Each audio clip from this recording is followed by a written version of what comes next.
What's up, gamers? Nightwing here, bringing you my next review, which is Star Wars Rogue Leader, Rogue Squadron 2. Actually, this is the first Gamecube game I have ever reviewed, and it is one of my absolute personal favorite Gamecube titles of all time. Now, Rogue Leader is done by Factor 5 and LucasArts, and is based upon the success of the N64 mega hit Star Wars Rogue Squadron, which gave us gameplay mechanics that we hadn't seen before, and also a pretty cool flight sim game. Now, Rogue Leader improves on every single aspect of the original. In fact, it is the 7th top-selling GameCube title of all time, and regarded by many Star Wars fans to be one of the best Star Wars games of all time, to coincide with great titles like Shadows of the Empire for N64 and Star Wars Jedi Outcast 2, which was for GameCube and PlayStation 2. Now, my favorite level in this game is the Battle of Endor, which brings thousands of TIE fighters, laser blasts shooting all around you, explosions, and just, I don't know, playing it is just an amazing level. It's one of my absolute favorites. Controls for this game? Well, first off, let me just say props to Factor 5 for making a game that controls absolutely flawlessly. First off, you take your controller and you tilt it up and down, you know, to move your ship around. Your A button is your blasters, and your B button is your secondary, either your torpedoes or homing missiles, whatever you happen to have. The TIE fighters in this game are also really smart. The reason why I use the Cockpit Mode so much in my review is I just love seeing the detail of the ship.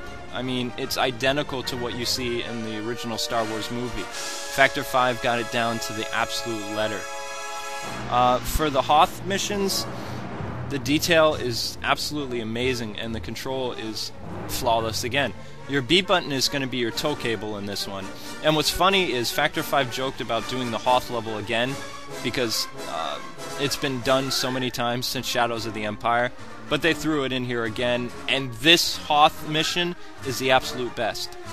There are actually 12 basic levels in this game, and there are 5 hidden, which I don't really want to spoil too much because they're a lot of fun to play, and I'll get onto it a little while later in my review. I'll talk about some of the bonus material and stuff like that. Now, the whole point of this game is you're competing to get medals. There's bronze, silver, and gold. Bad aspect about this game. Remember how I mentioned the homing missiles a little bit briefly? Well, later on in the game, when you go to replay it, there can be a little snag with the homing missiles. Yeah, that would be a good example. What I mean is, the homing missiles are great and everything for ship-to-ship battles, but when fighting something like a starfighter, you log on to something that's not even what you're trying to aim at. You'll get like a little enemy somewhere and blast it, and your ship ends up getting blown to bits. I mean, it's ridiculous. Good aspect of this game. Being able to play the game using different ships. Like, look, first I start as an A-Wing, now I'm an X-Wing. I mean, how cool is that? You can go through and play the levels that you did horrible at with different ships. It's great. Also, look at the detail of this game. Look at the fighter detail. Look at the pilot detail, the deck detail. The music in this game is absolutely phenomenal. It takes stuff from the original music score, and it just really hammers it home.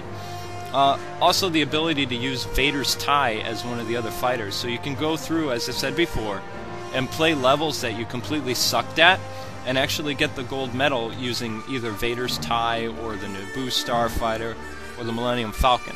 So there was a lot of good extra content in this game. Also, there are what-if levels where you can play as Darth Vader himself, as a Death Star level, and also the Battle of Yavin, which isn't a what-if. He really destroys it. Alright, my absolute favorite level in this game has to be the Death Star. I know it's like one of the first levels, unless you count the training level, but the first time I played this, and with my surround sound going, I was just like, I don't even think I spoke. I just looked at the screen and was completely evolved into the game. And, I mean, what's not to love about it? You put your surround sound on, you get the cockpit view going, you hear the music pounding, you know the Death Star trench is right at the other end, You fire the torpedoes down the tube, and you're just waiting for it. The music's building up, everything's happening, and then boom! I mean, what's not to love? This game absolutely gets a 10 out of 10. I mean, astounding. My next review will be Mega Man 2 for the NES. God bless gamers, and peace out. Punch! That's my cue.